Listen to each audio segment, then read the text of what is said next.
Hi guys, today I'd like to share a carrot, capsicum and potato sabji.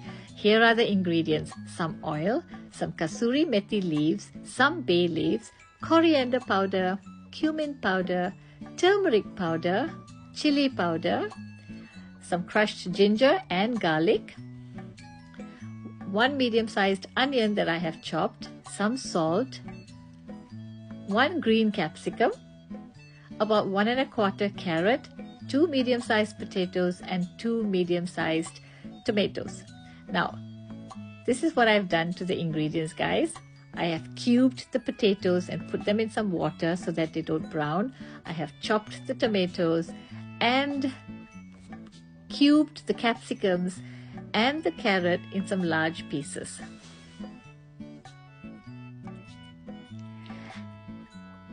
We also add some cinnamon sticks and some fennel seeds. And of course, guys, I'm going to use my stainless steel kadai that I bought for my daughter. Isn't it beautiful? I love stainless steel kadais.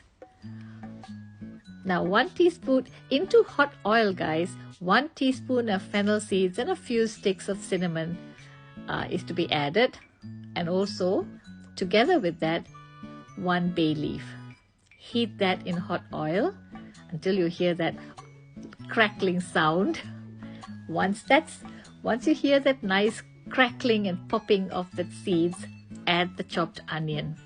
Saute this in hot oil.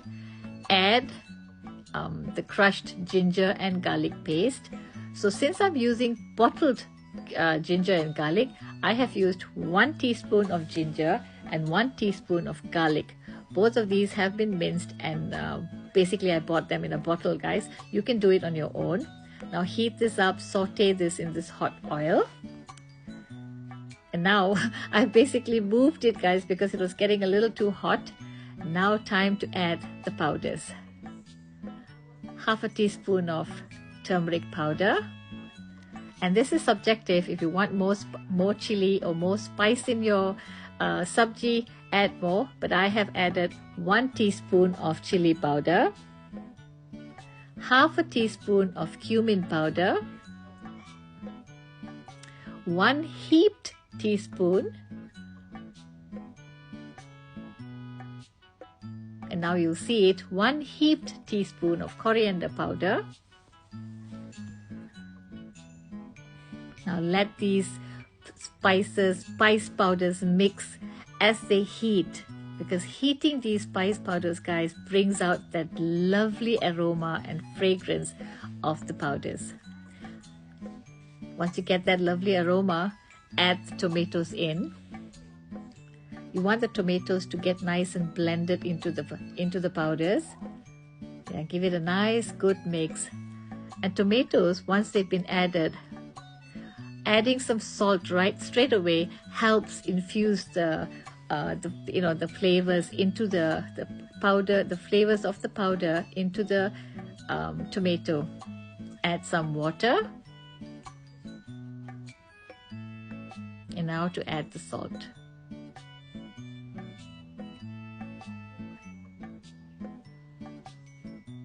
Pink Himalaya salt can be salty, guys, can be extra salty, guys, so be careful.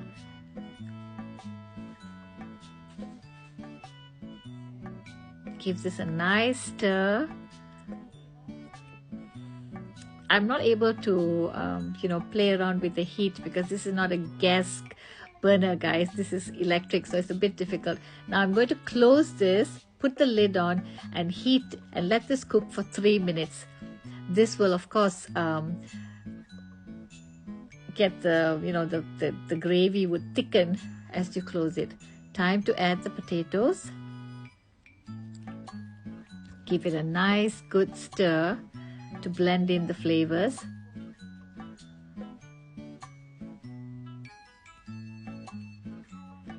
Add some extra water.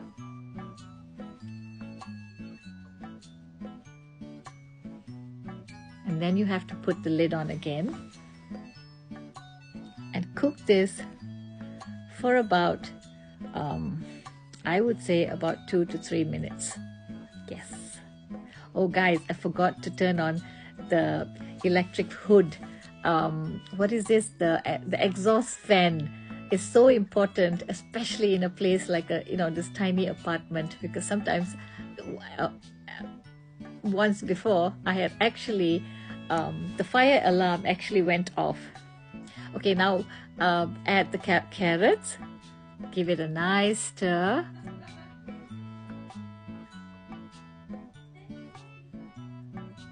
Can you see the flavors all mixing?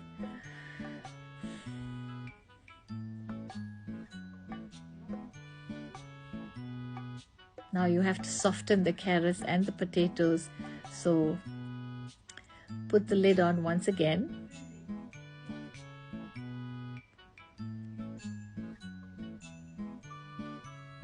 Yes, I think I couldn't find the lid. Put the lid on and cook it for another 2 minutes.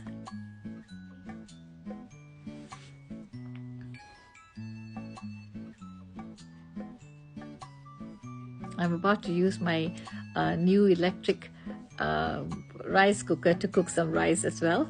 Now take off the lid, give it a stir, and of course check whether it's cooked, or at least half cooked. And now it's time to add the capsicums. Oh, obviously the carrots and the potatoes aren't cooked yet. So another 2 minutes.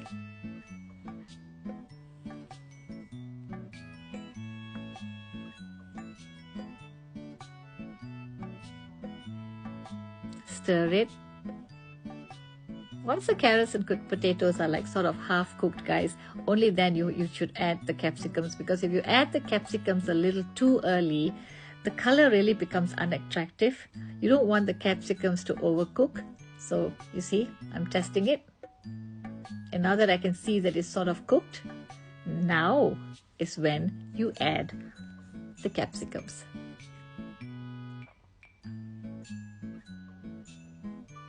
I'm checking the carrots here.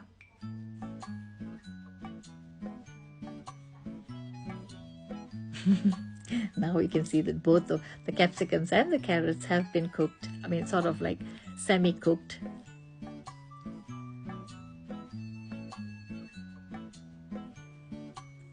Now, finally, the capsicums go in. I always add the capsicums at the very end, guys, because I really don't like it when capsicums turn, that awful brownish color or that dull green color. A little bit of water, guys. Capsicums are really nice when they're half cooked. And so attractive as well, because the color, that bright green color, really gives such a nice appetizing look to the dish. 2 minutes. The kasuri methi leaves, guys, must always be added right at the end. You shouldn't cook the kasuri methi leaves, so right at the end, take a little bit in your hands and rub your palms together like I've seen them do in the movies. Yes, that crushes the kasuri methi leaves even further. Give it a good mix, guys. It gives a nice tangy flavor to a dish. And usually kasuri methi leaves are used in North Indian dishes. Time to test.